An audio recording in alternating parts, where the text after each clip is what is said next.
우리가 신앙생활 하면서 가장 중요한 게 무엇이 있겠습니까? 여러 가지 기도에 대한 것들, 예배에 대한 것들, 또 신앙의 고백에 대한 것들, 다양한 중요한 부분들이 있을 것입니다. 그런데 저는 하나님을 어떠한 분으로 고백하느냐, 하나님을 어떠한 분으로 내가 인식하느냐, 그 문제에서 우리의 신앙생활의 시작이 출발한다라고 생각합니다. 그래서 하나님을 내가 어떤 분으로 고백하고 인정하느냐가 신앙생활의 참 중요한 부분인 것 같습니다. 신학대학원 3년을 마친 이후에 신학 석사 공부를 조금 더 했습니다. 제가 공부했던 분야는 조직신학이라는 분야인데요. 다양한 신학의 여러 세부 파트 중에 가장 광범위한 학문이 바로 조직신학입니다. 하나님이 어떠한 분인지 고백하는 신론, 예수님이 어떠한 분인지 고백하는 그리스도론, 그리고 구원이 무엇인지 이야기하는 구원론, 죄론, 그런 것들이 조직신학에 포함됩니다. 저는 그 중에서 삼위일체를 가지고 논문을 썼었는데요. 그 조직신학자들 가운데에 대부분의 학자들이 자신이 저술한 책의 가장 중요한 부분을 신론으로 봅니다. 하나님이 어떠한 분인지 고백하는 것이 가장 중요하다라고 이야기를 합니다. 오늘 말씀을 보면 갓 지파와 르우벤 지파가 하나님을 어떠한 분으로 인식하고 있는지가 나타나게 됩니다. 갓 지파와 르우벤 지파가 이제 모세에게 다시 한번 자신들이 맹세했던 대답을 합니다. 우리가 무장을 하고 선봉에 서서 요단강 건너편을 정복하는 그 전쟁에 참여하겠다. 그래서 모세가 그 약속을 다시 한번 사람들 앞에서 공포합니다. 각 지파의 지도자들을 부르고 엘르아살과 이런 지도자들을 불러서 이야기를 합니다. 그런데 그때 갓 지파와 르우벤 지파가 모세를 부르는 그 호칭이 달라집니다. 우리 어제 말씀인데요. 민수기 32장 25절과 27절에 보면 이렇게 이야기합니다. 갓 자손과 르우벤 자손이 모세에게 대답하여 이르되 주의 종들인 우리는 우리 주의 명령대로 행할 것이라. 27절에서는 종들은 우리 주의 말씀대로 무장하고 여호와 앞에 다 건너가서 싸우리이다. 우리 주의 명령대로, 우리 주가 말씀하신 대로라고 이야기를 합니다. 마치 모세가 엄청난 권위를 가지고 있는 듯한 표현을 하고 있습니다. 이전의 말씀을 보면 아론이나 여호수아는 모세를 주라고 부르는 장면이 나옵니다. 그런데 다른 지파 백성들은 모세를 그렇게 불렀던 적이 단 한 차례도 없습니다. 여호수아와 아론은 모세가 하나님께서 세워주신 지도자다, 모세에게 하나님께서 모든 권위를 위임하셨다라는 것을 인정하고 받아들였던 사람들입니다.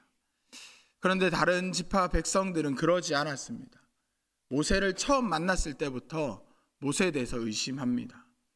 출애굽을 하나님께서 명령하셨고 모세를 보냈을 때 사람들이 모세에게 네가 애굽 사람을 쳐 죽인 것처럼 우리에게도 그럴 것이냐라고 하며 모세를 의심합니다. 광야의 길을 걸으면서 몇 번이고 모세에게 항변하고 반란을 일으키려고 합니다. 심지어 가데스바냐에 가서는 우리가 애굽 땅에서 죽든지 아니면 이 광야에서 죽는 것이 낫다, 너를 따라가지 않겠다라고 하면서 이제 반란을 일으키려고도 했었던 모습이 나옵니다. 모세를 무능한 지도자로 보았고 그를 끌어내리려고 했었습니다. 그런데 이제 모세를 주인으로 인정합니다. 진정한 리더로 인정하고 우리 주라고 고백하고 있습니다. 이런 모습은 단순히 모세의 리더십을 인정하는 것이 아니라 이제 하나님의 권위를 인정하기 시작한 것입니다.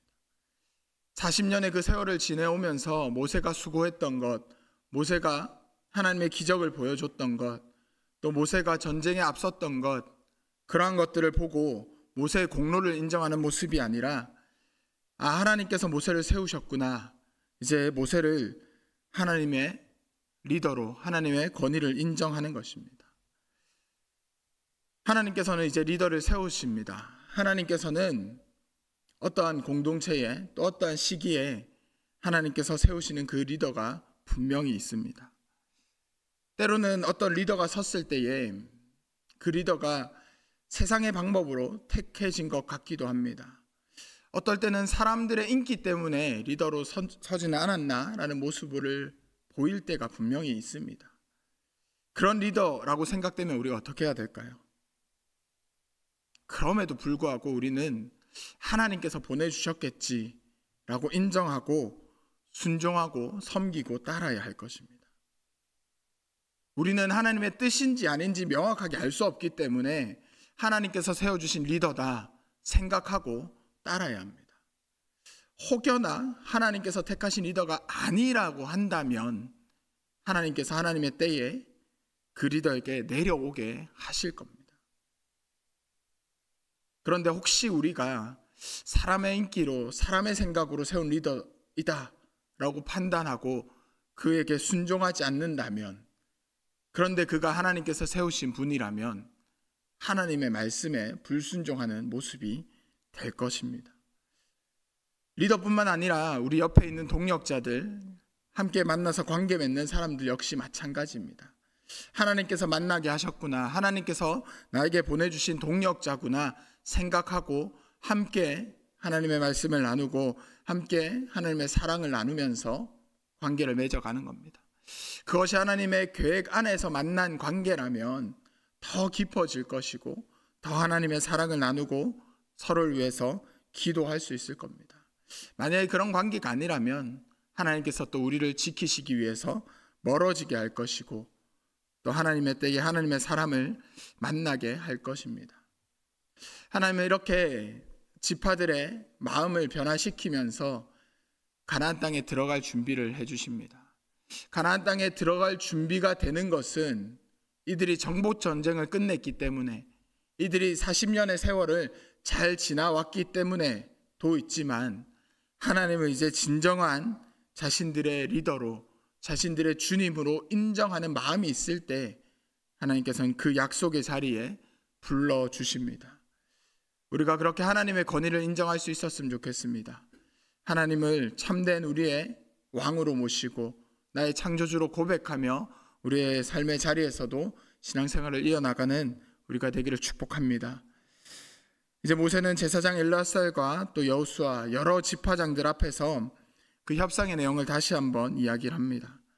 루벤 지파, 갓 지파 사람들이 무장하고 선봉에 서서 전투에 함께 한다면 요단강 건너편에서 그들에게 길르앗 땅의 소유권을 주겠다라고 이야기를 합니다.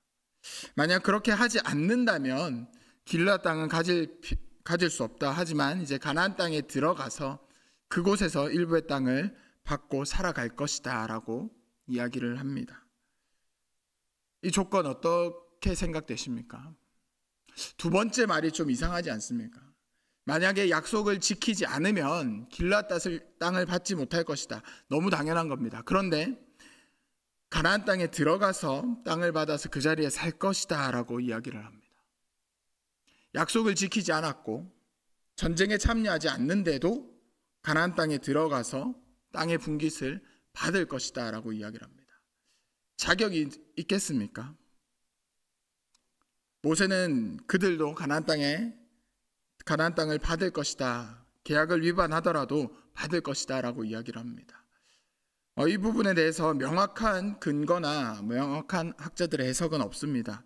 계약을 위반했기 때문에 정상적으로 받지는 않을 거다라는 견해 정도만 있습니다. 전쟁에 동참한 지파들이 함께 모여서 하나님의 방법인 제비뽑기로 땅을 분배받고 남은 땅 중에 일부만 받았을 가능성이 크다라고 가정합니다. 모세가 어떠한 의미로 얘기했는지는 명확하지 않지만 어쨌든 이들은 맹세하고 그 맹세를 이행하겠다라고 다시 한번 이야기를 합니다. 그리고 이제 그들은 요단 동편 길르앗 땅을 받을 것이다 라고 이야기를 하며 맹세하고 있습니다. 그리스도인의 약속은 매우 신중해야 합니다. 우리가 사람 간의 약속도 신중해야 하고 하나님 앞에 내가 맹세하는 것도 매우 신중해야 합니다. 그리고 그것에 최선을 다해야 합니다. 어떠한 보상, 대가가 아니라 하나님과 약속했기 때문에, 내가 내 옆에 사람과 약속했기 때문입니다. 이 약속을 이루면 내가 가나안 땅, 길르앗 땅을 받겠습니다 라는 그 대가 때문이 아니라, 이제 하나님을 나의 주님으로 인정하고 받아들였으니, 그렇게 고백했으니 하나님 앞에서 약속한 것도 신중하게 해야 하고 반드시 지켜야 합니다. 하나님과의 신뢰 관계에서 하나님은 항상 우리에게 신실하시고 항상 우리에게 그 약속을 지켜나가십니다. 그러나 문제는 우리의 연약함에 있는 거죠. 나도 하나님께 약속했지만 또 넘어지고, 나도 하나님께 맹세했지만 나의 욕심에 또 나의 연약함에 넘어질 때가 있습니다. 옆 사람과 이웃들과 약속했지만 때로는 내가 귀찮아서 게을러서 지키지 못할 때가 있습니다.